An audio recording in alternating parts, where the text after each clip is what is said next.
going on, everybody? Welcome back to LTQ Wrestling Podcast. It's been a week. Me and Tears recently did an episode. It's me and QJ this week. No, not me, QJ and Tears. It's going to happen one day, folks. One day. We're going to make it happen.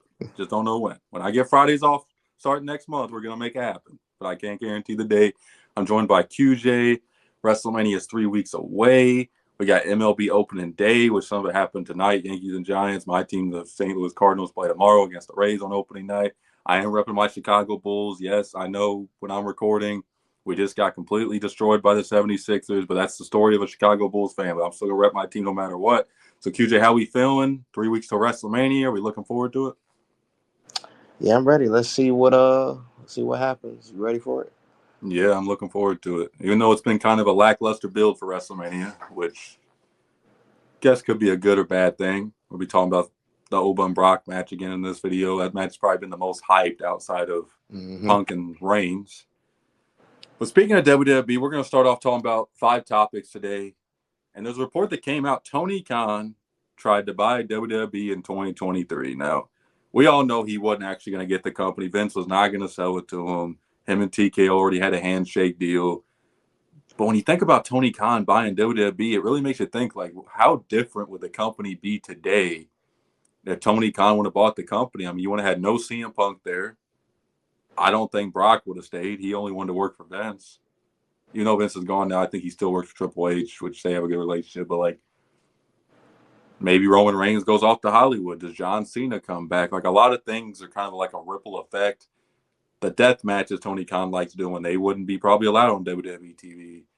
Would he be able to handle running AEW and Ring of Honor and WWE? And that's 5-6 shows a week. Like, it's a lot to think about when you think about, like, Tony Khan running WWE. So, QJ, when you first heard about Tony Khan wanting to purchase WWE, what were your overall thoughts?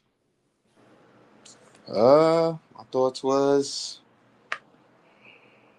that was something. I mean, I don't know. I feel like, how we looking at him now. I don't think it would have ended I don't think he would have been able to handle that too well. Would have been a lot of I don't know. I don't think it would have been ran pretty well because you know how WWE style is. And we look at AEW style, stuff like that. I don't think like you said, everybody would have a lot of people would have left. I don't know. For that, for the type of wrestling we know WWE now, it's not. I don't think it'll be, I guess, too exciting. The thing is, too, like, WWE has so much sponsorship deals and investors and everything. A lot of stuff Tony Khan does gets by in AEW. It wouldn't fly at all on WWE. Like the thumbtacks and the bleeding all the time and all that stuff just wouldn't work. And if I'm being honest, I don't think Tony Khan could handle running a WWE. I mean, WWE is a different juggernaut when it comes to business. It ain't just a wrestling company; it's a business. Like, it's a full-on machine. I mean, you got to run everything in that company. Like, it's a lot to take on, and he could barely run AEW and AEW Collision and Ring of Honor, and it would just be way too much. And he's running a soccer team, and his family owns an NFL team, and it's just so much you got to take on. Make you almost go insane, probably. And that's probably why Tony Khan looks like he's on something half the time, because he probably gets zero sleep, probably doesn't do a whole lot. But it's also, he's not a very good boss, and we'll talk about that more when we talk about the Ricochet situation. But, like, he doesn't know how to handle talent. And yes, you can be friendly with talent, but at the end of the day, you're the boss. And to run WWE, you got to be a little bit, not saying be like Vince, but you got to know when to put your foot down on certain things. And Tony Khan doesn't know how to do that. So, Kijo asked this, do you think Tony Khan would have been way over his head running WWE just because he doesn't really know how to manage talent properly? Yeah, definitely would have been way over his head because I get it. You know what I mean? Like, I like, we like giving wrestlers the freedom, but it's the difference between too much freedom because it's like, you'll take that to the next edge and gotta kind of have like a breaking point a little bit, like a middle point. Like, yeah, you could go wrestle, but I don't know, just the way you still gotta act a certain way. Because remember, he's still the boss, so you still gotta listen to what I gotta say. Like, I'm not saying I won't give you no freedom, but I'm not saying it gotta be like how Vince was. But giving too much freedom to people is like it'll go over their head. Oh man, well, gave me all the freedom, so I could just do whatever I want. And some cases that could not really be a good thing doing that, and we're seeing how that played out. Yeah, AEW hasn't really went too well with him giving too much freedom. And we see the Ricochet tweet, which again we'll talk about later, but like you kind of got to have a structure, and it feels like AEW doesn't really have a structure right now. Like, yeah, you can be in charge of the company and book the matches and all that, but when talents, we've seen backstage fights he hasn't really handled well between CM Punk and the Young Bucks and Omega. He didn't know what to do during that. CM Punk's up on the press conference just dogging his whole company and his talent. He's just sitting there quiet, not even saying anything. It's just like, bro, you're the boss. Like, yeah, Punk could be an intimidating guy and he speaks his mind and everything, but like, you got to stick up for your company. Because if I'm a talent looking at that, like, okay, this guy's just completely shitting on all our EVPs and our vice presidents, our whole company. You're just sitting there silent. Like, that's where talent starts to walk all over you. And I feel like Tony Khan's kind of at that point. Like, yes, can WWE be too strict with certain things? Absolutely. Like we saw, I believe it was Tamatunga. I could be wrong on which one it was, but one of them in the Solos group showed them rehearsing, and he got fined for it immediately. Like WWE doesn't want you showing anything behind the scene, which is kind of funny that they do that. And they have WWE Unreal, which exposed the whole business, but that's a whole argument for another day. But like some stuff is just meant to be strict, and Tony Khan running WWE just for me would have been a complete disaster. I don't care. Like, yeah, they can go out there and have good matches and shit, but it's a lot more to a wrestling business than just that. That's why AEW is not making a whole lot of money right now, because it's just not a lot to be invested in. And I feel like WWE one just got even more boring. Not that WWE is a perfect company right now by any means. It's a very boring product. There's not a lot going on for it. The WrestleMania bill's been very lackluster for a lot of stuff. They rely on the same people, especially in the men's division. We've seen Roman Reigns and Cody and boatloads of main events of WrestleMania by now. I get it, casual viewership and all that, but it's just like, yeah, Tony Khan wouldn't have been able to run WWE. It wouldn't have been able to work. It's a woulda, coulda, shoulda, but it's something to definitely think about. But it's definitely not anything that would have been like, oh man, Tony Khan's running WWE. They're about to make even more money. Like now, the tickets would have been a lot more affordable. Mm-hmm. TKO is overcharging. I don't even see. Me and QJ call him Creeper Dude because he wears a Creeper shirt, but a lot of you guys call him Green Shirt Guy or whatever. He has not been at a show in months.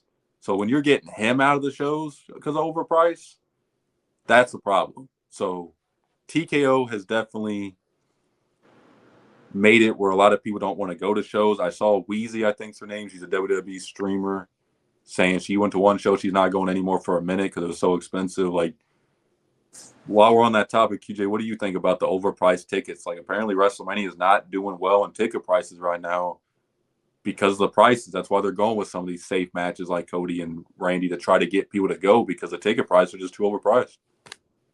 Yeah, it's just ridiculous. Too money hungry. I mean, gotta lower the prices. It's just lower it. I mean, yeah, you're making money, but like just gotta lower it because I don't care. We have all the money in the world. Like, and imagine, right? We have all the money in the world, right? We go to one of these shows and we see the crowd dead. We don't see much excitement or whatever. At least make it. If you're gonna do that, it needs to really be like a memorable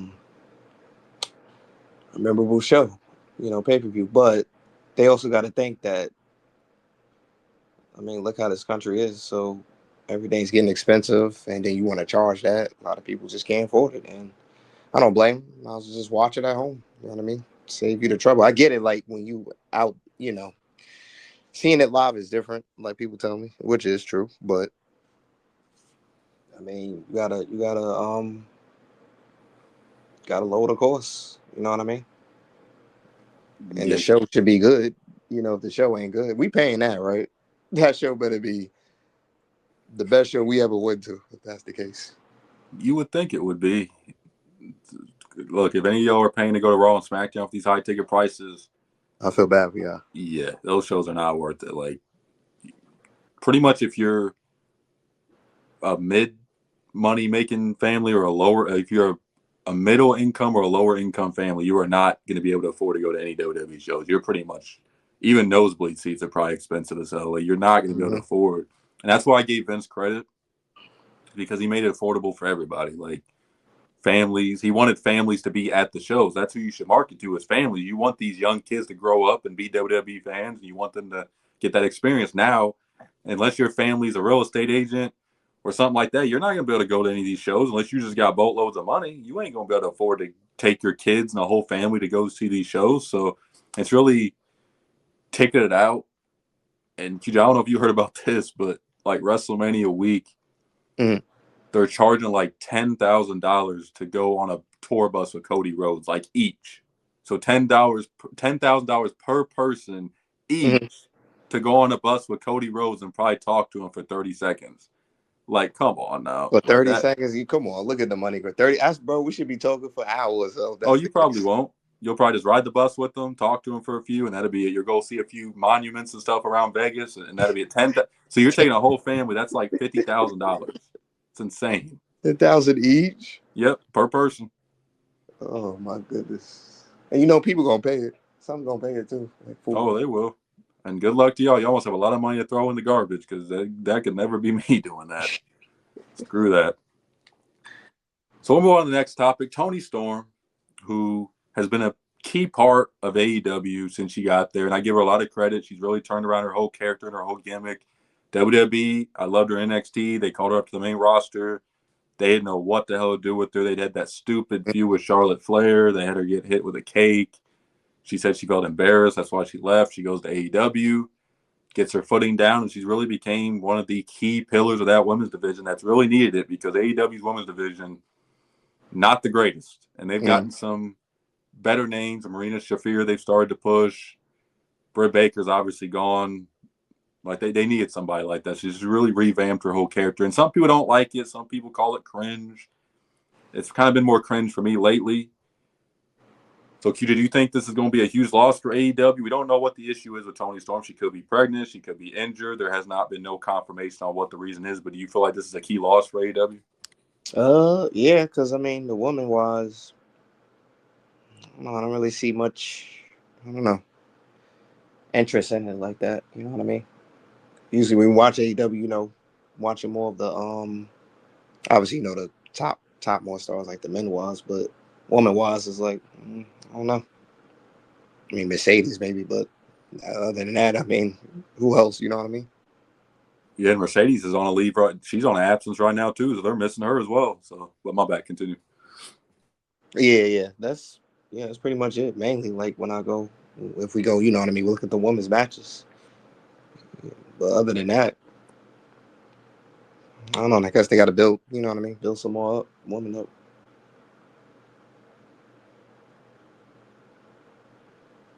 Yeah, and they've got Chris Statlander, who's really good. And they've got, like I said, Marina Shafir. And they just had Mm-hmm. Ronda Rousey show up for a one-off appearance, which a lot of wrestling fans hate Ronda because of just everything that's happened with her. But they just don't have a lot of star power in the women's division right now. And losing Toni Storm's a huge loss. Mercedes, I know a lot of fans don't like her, but for a casual fan, she is a big draw. A lot of fans know her. I mean, there's not a lot of big-time women on the free agent market they could bring in. I think her name's Thekla, I believe, something like that. They brought her in. A lot of people like her.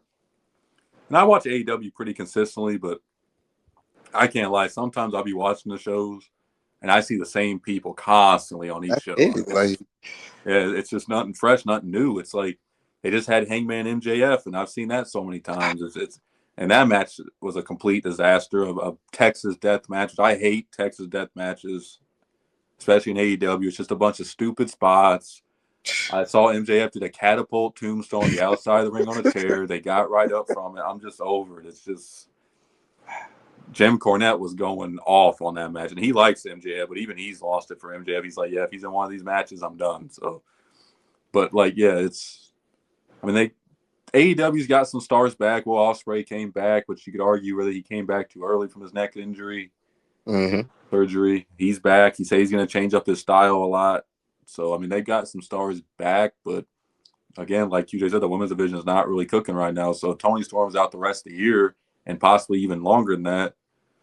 They're gonna have to start pushing some new Yeah. stars. They're gonna have to try something. I mean, they don't really have a lot of women that jump off the page and you say, oh yeah, that's a star. So and really that's for the whole AEW roster. Tony Khan is not doing a good job booking a lot of these people. So I mean, they got people in the locker room they don't use. There's a lot of people just sitting in the back in AEW getting paid lots of money and ain't doing jack shit. So they need to start getting some of these people on TV more often because I'm tired of watching the show and can already predict who's going to be on each show. Moxley, Swerve, Omega, Chris Statland. It's just the same That's it. people. It's just a burnout. I mean, it's just, I don't know. But we'll see. Hopefully Toni Storm recovers from whatever she's going through. If she's pregnant, congratulations. If she's injured, then hopefully it's a full-on recovery. And, like Jim Cornette always says, how can I hate you if you don't go away? Or, no, how can I miss you if you don't go away? She has been on TV constantly. So maybe this break could be good for her character, get off her TV for a while and come back fresh and new. I feel like that's sometimes good for a talent, getting a breather, a break, and you can come back and do something fresh. So we'll see. Toni Storm, we'll see when she comes back. So Bleacher Report recently put out a list of the top 25 greatest WWE women's matches of all time in their minds. Now, like everything, this is going to be a very controversial list. Some people are going to agree with this. Some people ain't. I'm going to name the top 5, and me and QJ will both give our thoughts on it. So number 5, Bianca Belair against Sasha Banks at WrestleMania 37. Number 4, Rhea Ripley against Io Sky at Evolution 25. Number 3, Rhea Ripley against Charlotte Flair at WrestleMania 39. Number 2, Io Sky against Rhea Ripley against Belair at WrestleMania 41. And number 1, which I don't think a lot of people would disagree with, Bayley against Sasha Banks at TakeOver Brooklyn. Now, you can tell Bleacher Report really likes Io, Rhea, and Belair. They're in about, 3 out of the 4 out of the 5? I mean, jeez. But, QJ, when I name off that list, do you have any disagreements with it? What are your overall thoughts on these top 5 greatest women's matches that Bleacher Report ranked? It's top 5 matches. I mean, I can't disagree with this. Io, they all good workers. Belair. Yeah, that's Sasha and Bayley. I would have put that first too. Brooklyn crowd, everything, energy, everything you could have asked for. Honestly, in that match, may have to go back and watch. You know what I mean? One of these days, but and all of them really. But yeah, I like that list that Bleacher gave. I would have said that in that order, around that order too. Yeah, it's sad because we don't be getting matches like this very often. You know what I mean? Like especially when it first starts. You know what I mean? You hear that this awesome chance and all that stuff. It's just you don't feel that energy like it was back then. Like the feeling you have. Oh, yeah. I had that feeling during Io and Rhea Evolution. I loved Oh it. yeah. I mean, I thought that Mm-hmm. match was spectacular. I mean, it was like, Mm-hmm. and I hope I'm wrong, but I just feel like at WrestleMania this year, we're not going to get a match like that. I mean, I hope Liv and Valkyria go out there and steal the show. I like both of them. Both of them can wrestle. Some people think Liv can't wrestle. I've seen plenty of good matches from Liv. I think she's Exactly. great. Rhea and Jade, I'm not expecting that to be a classic by any means. I don't Yeah. know. I mean, yeah, I don't really have any issues with this list either. I mean, biasness, I probably want to put Rhea and Io higher, but I do love the triple threat Mm-hmm. and Rhea against Charlotte. I thought Rhea and Charlotte really kicked ass during their match. Unfortunately, that was the last match Belair had. Is Io, Rhea, and Belair because she hurt her finger, and her finger is still giving her problems to this day, which is kind of crazy. Hopefully, Belair comes back sooner or later. She deserves to be back. She's one of the biggest stars they have. Her and Sasha was really good. Just a great moment for both them. Mm-hmm. I think that was the first time 2 black women faced off at WrestleMania or had a main event at WrestleMania, one of the 2. Probably Yeah. both, but it was a good moment. A lot of fans got to give Sasha credit. You can hate her attitude or whatever, but she never really had a bad match at WWE during her time there. She was Nope. always great. And yeah, Bayley against Sasha. I mean, that's to me the greatest women's match ever. I haven't seen a Mm-hmm. match that's topped that since. I mean, that match was a spectacular Iron Woman match. I really wish they did a little bit more Iron Woman matches. They really don't do them too much anymore, but spectacular. I mean, you got 5 Hall of Famers on that list. I don't have no disagreements at all. So hopefully we get a match this year that's like that. Hopefully. Yeah. We'll see. AEW's had some good matches. I just hate the no selling and the kickouts of Oh everything. yeah. If they dim that down, then we'd be good. But hey, Bleacher Report, I'm on there a lot. A lot of y'all might recognize me, especially in the Bulls community. I'm always arguing with people on there. So speaking of arguing, this is one of QJ's favorites in the ring, Mm-hmm. Ricochet A lot of people have been talking about it. It's been a huge Team Z reported it. It's been all over Twitter, all over the news. It's been a big deal. His tweet. And Ricochet's tweeted out a lot. He's a person who's always on social media arguing with people. Excuse me. Always on social media arguing with people, going at fans, sometimes trying to play the heel, but I think he's kind of coming across as just an a-hole at this point. Like, a lot of people just don't like him, and this situation's really turned a lot of fans, including myself, off of even being a fan of his in general. I just am kind of over it. And I've seen people argue with me on TikToks. I commented on another streamer's video saying, like, his apology wasn't sincere. It was just BS. He was told to apologize by his friend and all that. And there was comments saying, "Oh, this is why people don't apologize. He meant it." No, he didn't. He posted a tweet like a few hours ago saying, "Oh, y'all can't take the heat when I dish it, and y'all are a bunch of peas and all this other stuff." Like, it just really just turned me off of being a fan of Ricochet. I like him in the ring, but I compare it to Chris Brown. I used to be a huge Chris Brown fan. QJ knows this. I know he used to be a Chris Brown fan. Mm-hmm. Maybe still is. I like his music. I don't like him as a person. And I compare that to Ricochet. I like Ricochet's in-ring work. I think he's extraordinary in the ring. But as a person, I don't like him. I think he's an a-hole. I think he's an idiot. And that's where fans got to separate the artist from the art. They could be really good at playing a character or making music or whatever profession they do, and they might be a horrible person. They might be a dick. They might be an a-hole, whatever. So, QJ, so pretty much to sum it up for everybody, there was a video AW posted. I'm sure a lot of y'all seen it by now. They posted it of him reacting to losing the title. A lady pretty much commented, like, "I see his acting is not improved," and she had multiple sclerosis, which is a disease, I believe, that affects the bones and everything. It's uncurable. She had MS, and his response was, "I'm glad you got MS." That was his response. Horrible response. It's gotten tons of backlash, and eventually he had to apologize for it. So, QJ, after everything I just said, I know you like Ricochet in the ring. What do you think about this whole situation? About Ricochet? Do you think it's been handled the right way? Do you think AEW's handled the right way? What are your overall thoughts on it? Yeah, Ricochet, he got I don't know, man. Like I said, favorite wrestler in the ring, good, but you gotta separate the wrestler from the actual person, acting and all that. But you gotta stay off that media, man. But this is the problem with Tony Khan. We give these people this freedom. I don't know. I feel like the media gotta just, I guess, have a limit. You know what I mean? And if you're gonna say comments like that, you just gotta keep it to yourself, because that is messed up. You know what I mean? And like you said, he had to apologize, but let's be honest, did he really mean it? No. I mean, just gotta say it just to make him. Let me just say it just to say it so they can get off my back. But just gotta stay up the media, man. Whatever you say in the media, trust me, someone will find a way to retweet it, someone will find a way to make it go viral, twist it up in certain ways. But you said that, so you gotta stand on that. But I don't know, man. That's what a lot of people, a lot of people we watch stuff like that. You gotta see how they are outside of the profession, off camera and all that. And you know, people just play their act. You know what I mean? You know how the media is. People just play their acts, and that's it. Yeah, that's the problem. Like, WWE has a social media policy where they watch everything you do, and situations like this make me realize why they do it, because it's just like, the sad reality is Tony Khan wasn't even the one who told him to take this down. It was Cassius Ohno or Chris Hero. So that's even worse look for AEW, because your own boss ain't even telling this idiot to take this tweet Mm-hmm. down. When is Tony Khan going to start being a boss? I don't care if all you AEW marks and defensemen and people who just defend AEW to the bone. I don't care. Like, he's got to be a boss. Like, this is Yeah. your employee. And instead of talking about the AEW pay-per-view, that was a big event. Some people liked it, some people didn't. Everybody was talking about this. That's a bad look for your company. Your company's employees reflect on your company. Whether they do something good or bad, it's going to come back on your company. He's an AEW talent.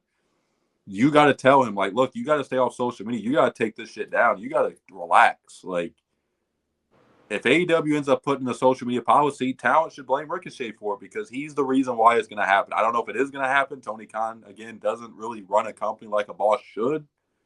But, like, man, this is not a good look for your company when TMZ is reporting about this and news and it's all over Twitter and it's trending and it's just not a good look. And you want a positive look for your company. You want more people to talk about AEW in a positive light, not, oh, well, this guy Ricochet, who's an AEW talent, said that he's happy this lady got MS. Like, it's just, it's not a good look.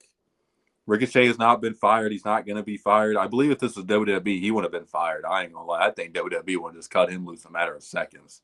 And it don't matter if it was a big talent, like, anybody in that company. I think if you say something like this in WWE, you're either going to get suspended really bad or you're going to get fired. And Tony Khan ain't done nothing to this guy. So it's just mind blowing to me. Again, not everybody's made to run a company. You can have all the money in the world. You got to be able to be a boss. You can't be friends with everybody. And this Ricochet deal is just, he needs it. I mean, and don't get me wrong, him and his wife getting death threats and everything.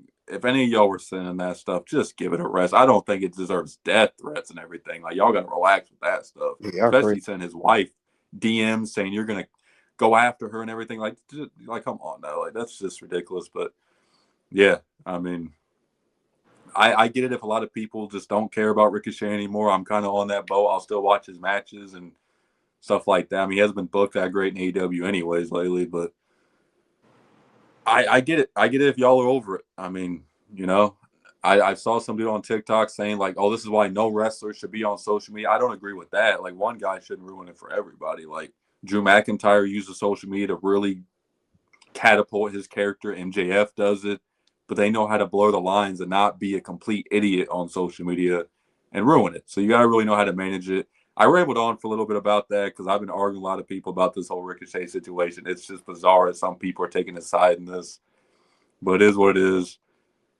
Hopefully, he just stays off social media and gives it a rest. Like, just please. Off it completely. Yeah, like it's just arguing with people all day on there is not going to accomplish anything anyways. And then you say stuff like that, and that's something people ain't going to let go either. People are always going to hold that against them now. Like, that's not nothing you're going to escape. So it's kind of put him in a bad situation forever, him doing that. But that's why they always say you got to think before you do stuff. And so, final topic. It's going to be a shorter episode. WrestleMania's around the corner. We're just getting ready for that. The big question, will Brock Lesnar put over Oba Femi at WrestleMania? Their segments have been really good. I'm a little nervous because Oba's been getting the best of Brock in both segments. Usually if they do that, the person loses. We'll see how the next 2-3 weeks go. But you can tell Brock is really a big fan of Oba Femi. I mean, you can tell he's really been kind of into this. If Brock's into a feud, I think it's better for him. He wasn't really into the Strowman feud. And we all saw how that went. I do worry how Brock's going to be against a bigger guy. Usually Brock doesn't have the best matches with bigger guys. He usually has a better match with guys like Seth Rollins and AJ Styles and Daniel Bryan, like guys like that. But so, like, another thing, and QJ, I'll ask you, are you concerned about Brock's history against black talent? And by the way, if everybody's wondering, QJ is light skinned, right? You're light skinned and everything. Okay, so I'm not. It ain't like QJ's not speaking from that side. So, are you concerned about Brock's history of defeating black talent? I've seen a lot of people talking about it, about how he's never really lost to black talent. He beat Kofi, he beat Big E, he beat Bobby Lashley, I mean, it's a long history here, and I saw a few tweets about it. Does that concern you in any way that Brock might again beat another black wrestler? That's a good question. Yeah, because they never. Yeah, because they. Yeah, because you say he beaten all of them. They never beaten him, so it's like I do concern me, but he need to put him over though. Definitely does. Yeah, I don't see why he shouldn't. I mean, what does Brock gain from beating Oba Femi? Yeah, what does he gain? Nothing. Just another veteran guy beating a younger talent for no reason. I mean, Oba Femi is the future of this company. He is over right now. His entrance is over. The walk he does, everything about him is over. WWE needs to take advantage of this. I don't want to see any of this Triple H nonsense where they got to earn it. Blah, blah, blah. Yeah, Nah, all that. nah, he's over. You got to strap the rocket on this guy. He's over. He's ready. If you put a world title on this guy in the next year, I wouldn't even be mad at it. He is over. Have him beat Brock and go from there. Like I do worry that if he beats Brock, where does he go from there? It's gonna be kind of like Gunther, where if you haven't beat too many good guys early, where does he go from there? But like Oba Femi, I mean, he's had some good matches in NXT. Definitely. He hasn't really wrestled a lot on the main roster. I did hate that he squashed Johnny Gargano. I'm not even going to get into that. Oh yeah. But at least Johnny came back to NXT. So at least he's back there for now. So, but like WWE, I've noticed that like Brock hasn't really lost any black wrestlers, which I don't understand. I don't know if that's a his call or a Ben's call or what the hell the deal is with that. That's just a weird situation. But I think he'll take the pin. And now me and Tears talked about Brock refusing to lose before his retirement. Who knows how accurate those reports are? I don't know, but I mean, Oba has everything you want in a superstar. He's big. He's got the energy, everything. So now's the time for WWE. They need, and I'm going to put parentheses around need some younger talent in that men's main event scene. Please. Tired of seeing Cody and all of them. Yeah, it's the same people. And they're all getting older. Like WWE's got to start preparing for the future. So, I mean, Braun Breaker and Oba, those are your two guys I would drop the rocket to and get going with this because it's like Reigns 40, Cody 40, Punk 47, Randy's 47. Like all four guys in the main events are in their 40s. Well, every time I'm on the show, they in the main events. Like, who else? Can we get someone different? Yeah, that's the problem. And I did hear reports maybe Braun Breaker was going to face Punk at WrestleMania, but then he got hurt. I don't know if that was accurate.